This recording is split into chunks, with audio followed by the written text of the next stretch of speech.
Peut-être vous vous demandez qui est ce gars en train de boire tout en lisant la règle de Paper Dungeon. Eh bien c'est moi, je m'appelle Nico et j'aime tout un tas de choses dans la vie et ce qui me définit le mieux c'est curieux dans le bon sens du terme. J'ai sans cesse une envie de découvrir plein de choses, me poser des questions et avoir des réponses. Ce que j'aime particulièrement c'est le jeu sous tous ses aspects. Jeux vidéo, jeux de société et jeux de rôle. Et j'aime aussi les histoires. Et ce sont des histoires à travers des jeux que je vous propose d'explorer ici.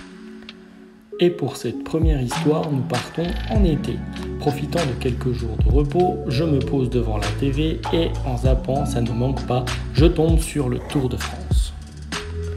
Je trouve le spectacle magnifique. De voir autant de coureurs de toutes les couleurs sillonner les plus beaux paysages de la boucle avec ce peloton qui forme un ruban multicolore, rien que ça vaut le coup d'œil.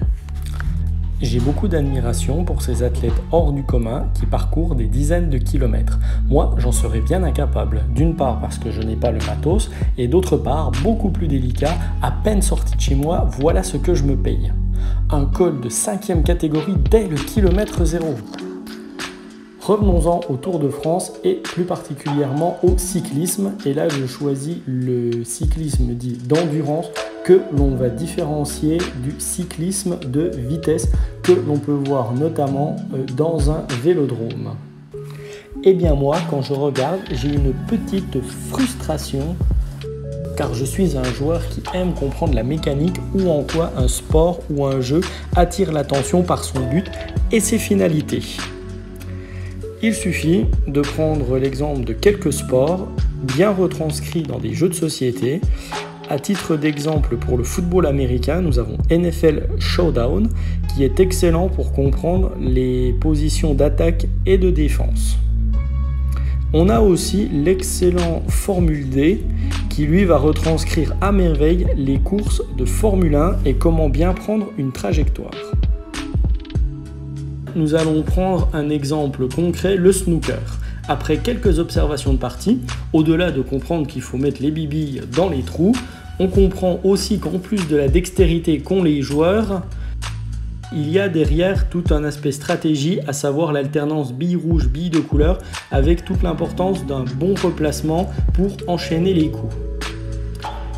Et la difficulté va être de les enchaîner et à défaut, de mettre en place ce qu'on appelle des coups de défense afin de ne surtout pas permettre à l'autre joueur de rentrer des billes. C'est très stratégique et on voit bien qu'un meilleur coup de défense sera plus efficace qu'un mauvais coup d'attaque.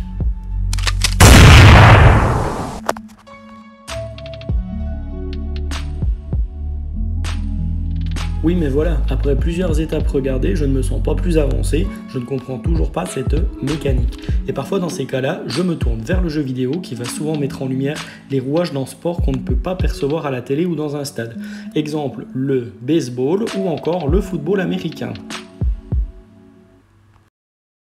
C'est donc sur PC que je commence à chercher et je tombe sur la série des Pro Cycling Manager. Alors, je démarre le jeu, je regarde juste une petite étape avec de la montagne pour voir.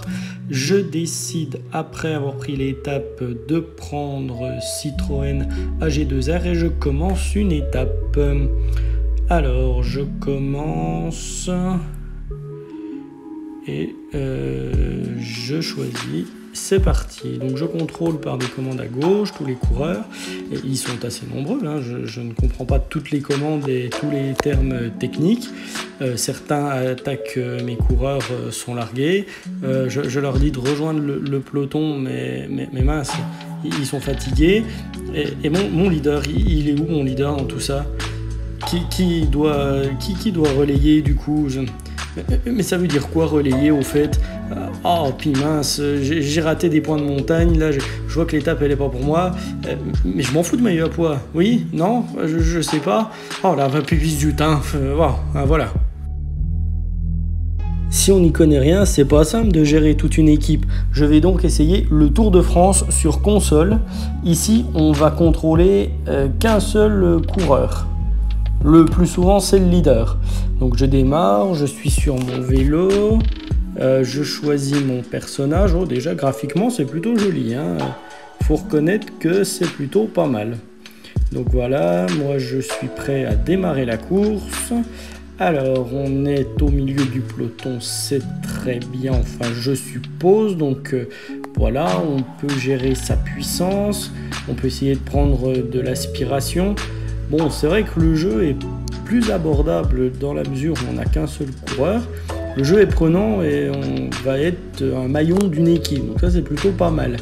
Bon, il reste certes compliqué à prendre en main, mais gérer un cycliste et répondre aux exigences donne un côté assez immersif. Mais après quelques parties, je suis encore sur ma frustration de ne pas avoir l'impression de comprendre ce que je regarde. Et c'est là que je décide de me tourner vers le jeu de société, en me rappelant que dans ma ludothèque, il y avait un jeu de cyclisme qui s'appelait Flamme Rouge. Flamme Rouge étant la référence au dernier kilomètre. Et il y avait aussi son extension Peloton.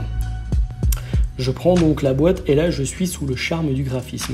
Nous avons un décor et des cyclistes années 30. Je pense que l'on peut émettre deux arguments pour justifier ce choix graphique. C'est tout simplement beau, le style rétro vieille boîte c'est très tendance. À l'époque, il n'y avait pas de grosses équipes et même pas vraiment de notion d'équipe, donc mécaniquement c'est parfait de contrôler que deux personnages, un rouleur, un sprinter. Nous allons trouver dans la boîte des plateaux joueurs de 4 couleurs différentes. Chaque coureur a son deck de cartes avec un rouleur plutôt régulier et un sprinter qui est capable du meilleur comme du pire. Nous avons également des tuiles qui nous permettent de tracer une route.